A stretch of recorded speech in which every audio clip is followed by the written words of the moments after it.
Saudações a todos, vamos dar continuidade ao nosso modesto, básico e introdutório curso sobre cálculo diferencial e integral sob contexto da análise real. Dando prosseguimento, então vamos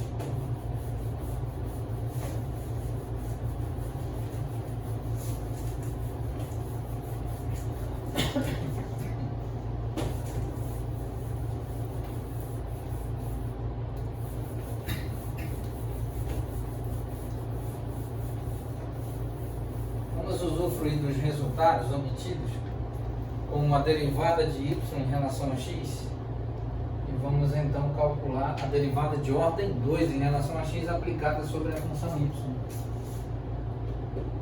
A derivada de ordem 2 aplicada sobre y é equivalente à aplicação duas vezes consecutivas do operador em relação a x, operador de derivada em relação a x sobre a função y. Então nós temos derivada em relação a x aplicado sobre derivada em relação a x sobre y, a função y. Então nós temos derivada em relação a x e o resultado da derivada de y em relação a x é menos y mais exponencial de menos x dividido por x. De modo que podemos escrever derivada em relação a x aplicada sobre menos y mais derivada em relação a x aplicada sobre a exponencial de menos x dividido por x. Derivada de função composta e derivada do produto ou da divisão de duas funções.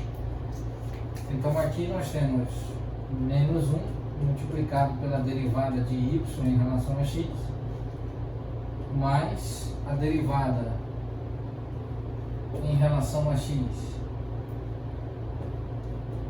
aplicada sobre x elevado a menos 1 mantém, preserva a exponencial de menos x multiplicado mais 1 dividido por x multiplicado pela derivada em relação a x aplicada sobre a exponencial de menos x. Muito bem, então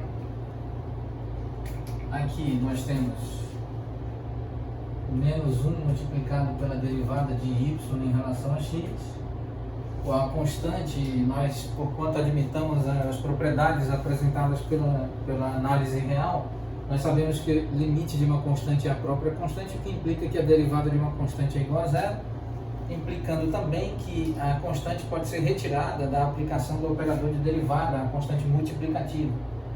Então, o constante multiplicativa entenda-se ter um número multiplicando ou dividindo. Então, menos 1 derivada de y em relação a x, aqui mais menos 1, x elevado a menos 1, menos 1. E então, aqui multiplicado por exponencial de menos x, mais 1 dividido por x, e a derivada da exponencial de menos x em relação a x, nós podemos calcular aqui utilizando essa propriedade. Então nós temos exponencial de menos x multiplicado pelo logaritmo do número de Euler, cuja base é o número de Euler, multiplicado pela derivada de menos x em relação a x. Então, aqui, preservando esse resultado, vamos ocupar aqui o outro espaço da superfície do quadro e continuaremos durante a próxima aula. Muito obrigado a todos.